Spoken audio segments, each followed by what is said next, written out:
Good evening, mates. This side Rahul Magan here as a Group Chief Executive Officer at Treasury Consulting and also a venture capitalist. Standing today on 20th September 2020, I am going to be shooting a video about changing dynamics in portfolio of pharmaceutical companies. Standing today, there are two issues which are surrounding for pharmaceutical companies, and on a personal front, I strongly feel that both issues are conducive to the investors provided the investors understand how to handle both the issues. Number one issue is definitely the circular, whereby the large cap mutual funds need to have an equal allocation to the mid caps and the small caps, and effective date is January 2021. Different media sources are giving different numbers that this much amount of money that the large cap needs to pump into small and medium caps, and I strongly believe that the right number is definitely not available in the public domain. Standing today, the Indian mutual fund industry is around 27 lakh crores. And I feel that if the large caps is going to allocate in a rightest way, then not less than 50,000 plus crores of opportunity is there for the small and mid caps. But there is a condition to it. The condition is that many top AMCs are having their individual pharma portfolio. You know, I'm not quoting the name. You can go to the Google and check yourself that they are having their individual pharma portfolio. So let's take an example of XAMC. This AMC is currently having a large cap mutual fund portfolio in equity segment, and assuming after this circular they need to invest, assuming 5,000 crores in the small and mid caps. Now if they need to invest in mid caps, then this 5,000 crore will holistically or thematically go to pharmaceutical sector. That is very difficult to tell, and the situation is getting little tricky or circumventing for a portfolio manager. What would if that AMC is having a dedicated pharma fund? There are many AMCs which we have as of now, those who are having a dedicated pharma fund. And I know that Einstein, Edison, and Newton, because there are many investors in India who believe that they are Einstein, Edison, and Newton, and our media, that is more important, they have not told people the importance of the pharma funds. I'm not saying that all the pharma funds being floated by all AMCs are subject to investment, but there are few pharma funds which are good in nature, and as an investor, one can take a short term call. Different medical professionals of the globe, different medical agencies, different institutions like WHO and all are having their different way and different assumption about the coronavirus. In fact, yesterday when I got some time in the night and I was watching around 7 to 8 minute short clip on Netflix about coronavirus 2049, and I think this 7 to 8 minute short clip was sufficient enough to let as a wake up call that coronavirus is not the only thing that is there we have, that is there before us. In fact, there are a lot of things that would surely be coming on the way. In fact, the message which this 7 to 8 minute clip on Netflix was giving is that, you know, first people spend money creating virus, then people spend money creating vaccine, and then they get several times of that money in terms of when the people will buy that vaccine. I preferably feel that coronavirus is here to stay at least till 2024. And even after 2024, expecting anything positive is something a pretty big optimist assumption, because I feel that the supply chain is the biggest issue apart from the right and the safe vaccine. So we are not going to deliberate much into that. I feel that although there are many pharmaceutical funds which we have floated by multiple mutual funds in India, I feel that few are good enough whereby as an individual we can take up a call, and the call will not be of 2 months 3 months, rather it would be of 3 years. So standing today, and which is say September 20, we can take up a call till September 23. But I think some part of the profit is already being lost, because if you look at the pharmaceutical stocks, then almost all pharmaceutical stocks are up by 20-30%, and some are up by even 55%. So this is the first dynamics change which is happening in the pharmaceutical industry, when the media, oh, intelligent media, is focusing on small cap and mid caps, but Treasury Consulting is focusing how much the money which is being left from the large caps will allocate to small and mid caps of pharmaceutical sector. Frankly speaking, there are many mid and small cap pharmaceutical stocks which we have, many mid caps. We are not dearth of that. But the biggest point is that out of so many small and mid pharmaceutical stocks, not everyone is in action of the vaccine. That is also a fact, because money is a great consideration. To develop a vaccine, you need a big infrastructure, scientists, doctors, and all these require humongous amount of cost. Not everybody can afford that cost. In fact, without quoting the name, many, even the big pharmaceutical companies of the globe, those who have almost everything on the table, they are even getting the government grants for the vaccine. So if they cannot afford from their own pocket, then expecting these small and mid caps pharmaceutical companies to create a vaccine is something a pretty optimist assumption, according to me. But the question is very straight and simple, that as per circular, the portfolio reshuffle is mandatory. And I feel that in a portfolio reshuffle, some part will definitely go ahead for pharmaceutical, but how much it will go to pharmaceutical, it is quite difficult to tell as yet. This is the first phase. Second is the partnership. You, me, together. You, me, together. I really don't think I need to mention the name of the pharmaceutical stock who just entered as a partnership with the Russian Institute. One more, company entered into partnership this week.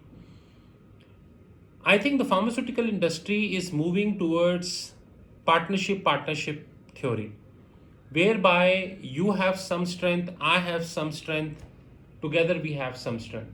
And this some strength maybe for another 5 years, 6 years, by the time the situation get normal. Hope so.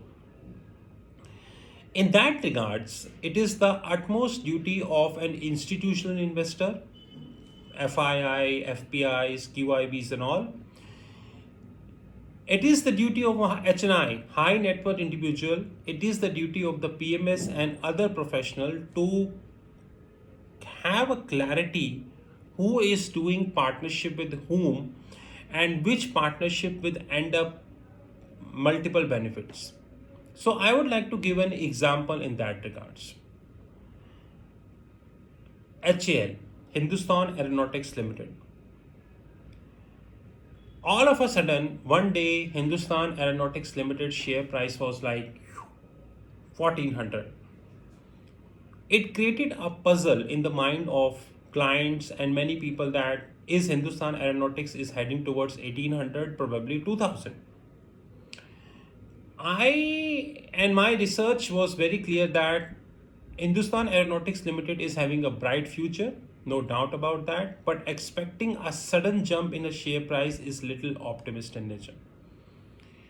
I not bought HAL, rather I bought when it was closer to 1000.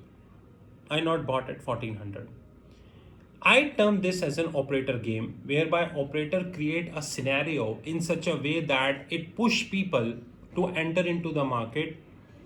Practically, they should not enter into the market.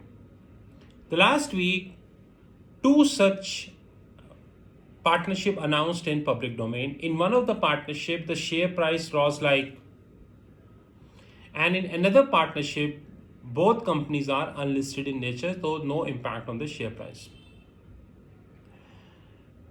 A right investor is a person who will evaluate the partnership in a detailed way and able to see and envisage that which partnership will come in near future.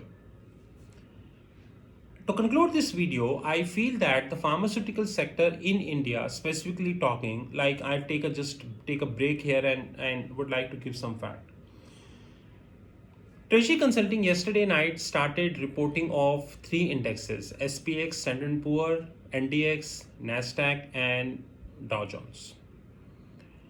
And I was reviewing few pharmaceutical companies in detail till 4 a.m. in the morning, that how fairly they performed in this scenario when everyone is eyeing on the pharmaceutical sector.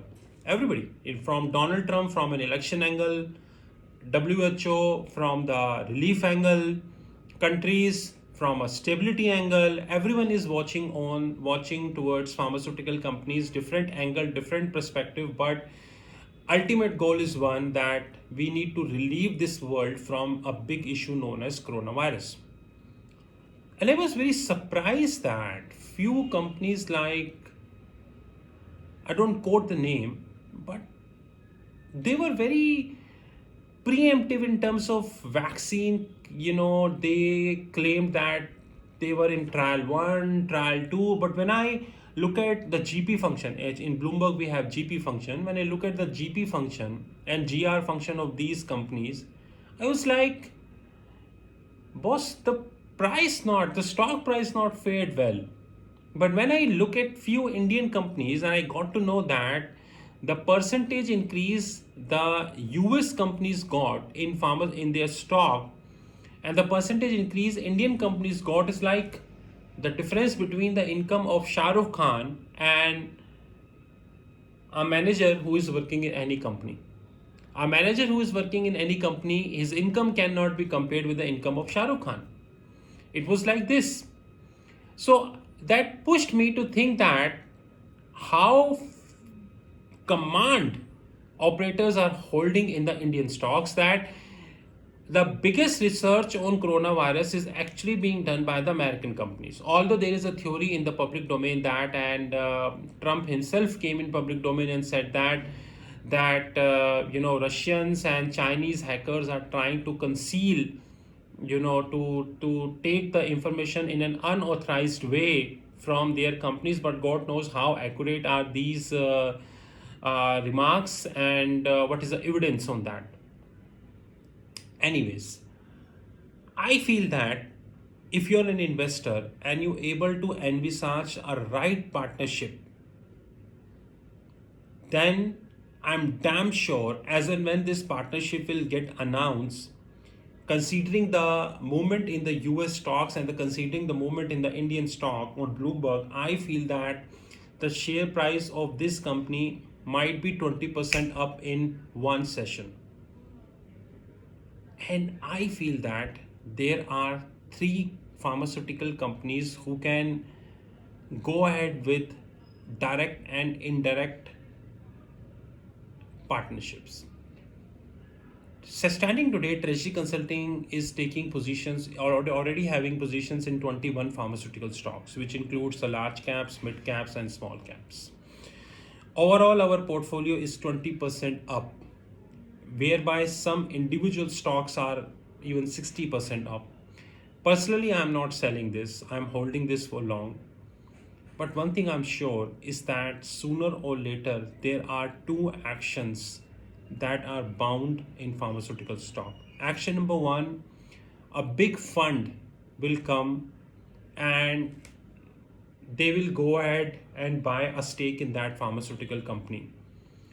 Without quoting the name and checking your GK, one of the leading private equity players mentioned, the CEO of one of the leading private equity player mentioned this around 1 month ago that India is a very hot market for life sciences. And I feel that they are really interested in that. And second action which I expect is one-to-one partnership. I'm an Indian large cap, you are an American large cap, I have an infra, you have a vaccine. Let's join the game. And we are deeply evaluating that as well. Pharmaceutical story is getting interesting almost every day. But there is a catch before I go. And the catch is the operators will definitely play their role. Because in Indian context, in Indian capital market context, operators will never let anything happen without their approval. And this makes things little tricky as well as little messier as well. And a right investor, a right portfolio manager need to understand this pretty carefully. This side Rahul Magan from Treasury Consulting. You know our WhatsApp 9818485155. Before I quit and leave, Treasury Consulting started the reporting of Standard & Poor, Nasdaq, Dow Jones. Apart from that, we do daily reporting of Nifty, Bank Nifty, PSU index, many things. If you need the link, you can definitely WhatsApp us 9818485155. You're most welcome to have our Android app. Apple app is on the way. Have a great time, sir. And do not forget that Motabhai is watching everything. Motabhai, Kencho, Majama?